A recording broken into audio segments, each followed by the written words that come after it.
पिछले कुछ समय से दुनिया की नजरें इजराइल, अमेरिका और ईरान पर टिकी हुई है। चारों तरफ युद्ध का माहौल है। क्या सच में ईरान के सुप्रीम लीडर अब नहीं रहे? क्या सच में ईरान ने 7 देशों पर हमला भी कर दिया है? आइए आज के इस वीडियो में इस पूरे मामले को समझते हैं। सबसे पहले समझ लेते हैं इसकी शुरुआत कहां से हुई।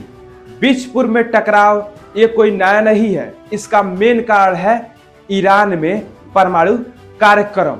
ईरान का कहना है कि वह परमाणु ऊर्जा, बिजली और रिसर्च के लिए बना रहा है, लेकिन अमेरिका और इजराइल को शक है कि ईरान गुप्त रूप से परमाणु बम बनाना चाहता है। यही से शुरू होता है असली टकराव। अब सवाल उठता है कि ईरान अपना परमाणु बम बनाना चाहता है तो फिर उससे इजराइल को क्या दिक्कत है? इजराइल इतना चिंतित क्यों है? तो ये भी समझ लो, इजराइल का सबसे बड़ा दुश्मन ईरान है और इजराइल को डर है कि अगर ईरान परमाणु बम बना लिया तो वह सीधे इजराइल के अस्तित्व को चुनौती दे सकता है।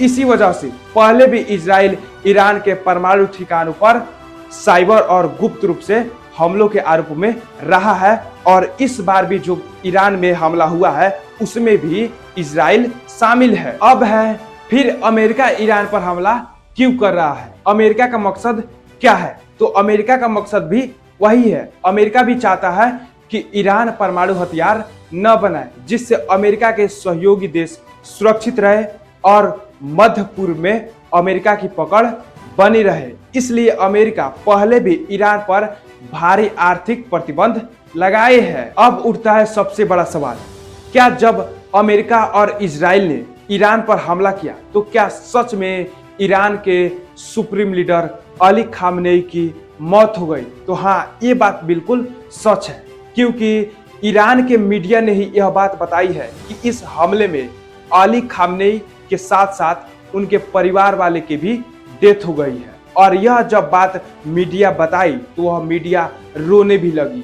मिनल मुमिनीन रिजालुन सदकू मा अहदुल्लाह अलैहि फमिनहुम मन क़ज़ा नहबा व मिनहुम मन यंतज़िर व मा बद्दलू तब्दीला इन्ना लिल्लाह। खामनेही की मौत पर क्या ईरान शांत बैठा? नहीं, ईरान ने पलटवार किया और ईरान ने 7 देशों पर हमला की। Israel, Saudi, Qatar, Jordan, Bahrain, इन सभी मिलके 7 देशों पर हमला की और चारों तरफ तहस नहस कर दिया। अब आप कहेंगे कि अमेरिका और इजराइल ने जब ईरान पर हमला किया तो फिर ईरान ने अमेरिका पर हमला न करके इन सभी देशों पर हमला क्यों किया? क्योंकि अमेरिका ने अपना कीमती चीज और अपने सैनिकों को इन देशों पर रखा था और इन सभी देश अमेरिका के संबंध में भी थे। इसलिए ईरान ने इन सभी देश को निशाना बनाया और इन सभी देशों पर मिसाइलें छोड़ दी। ईरान के समर्थन में रूस और चाइना जैसे देश मौन के रूप में खड़े हैं। अगर तनाव बढ़ा और अगर रूस और चाइना इस युद्ध में शामिल हुए तो कई एशिया महाद्वीप भी शामिल हो सकता है और नाटो और अन्य संगठन भी इस युद्ध में उतर जाएंगे। तब होगा तीसरा विश्व युद्ध यानी वर्ल्ड वार 3 शुरू हो जाएगा। एक तरफ पाकिस्तान अफगानिस्तान की युद्ध चल रही है, दूसरी तरफ रूस यूक्रेन की युद्ध चल रही है और तीसरी यह शुरू हो गया है।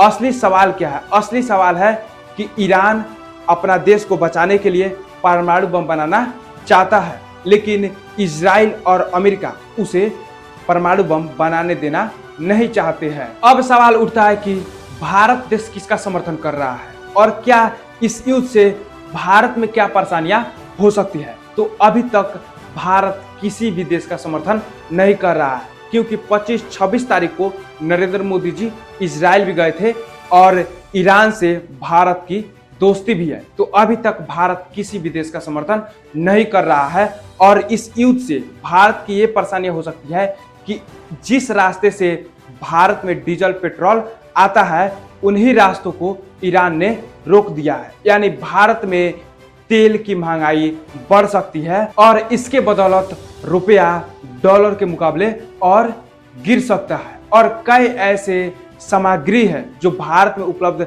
नहीं है और भारत विदेशों से डील करता है और विदेशों से भारत में उस सामग्री को उपलब्ध कराता है, उसका भी महंगाई बढ़ सकती है। जब इन जैसे देशों में ज्यादा तनाव बढ़ेगा और युद्ध का माहौल गंभीर हो जाएगा तो क्या भारत भी उस मैदान में कूद पड़ेगा अपने नागरिकों को बचाने के लिए? क्योंकि सऊदी में भी इंडियंस के लोग रहते हैं, कतर में भी इंडियंस के लोग रहते हैं, अरब में भी इंडियंस के लोग रहते हैं, इजराइल में इंडियंस के लगभग 18,000 से ज्यादा छात्र आज भी इजराइल में पढ़ते हैं। तो क्या उनकी सुरक्षा के लिए इंडिया इस युद्ध के मैदान में कूदेगा?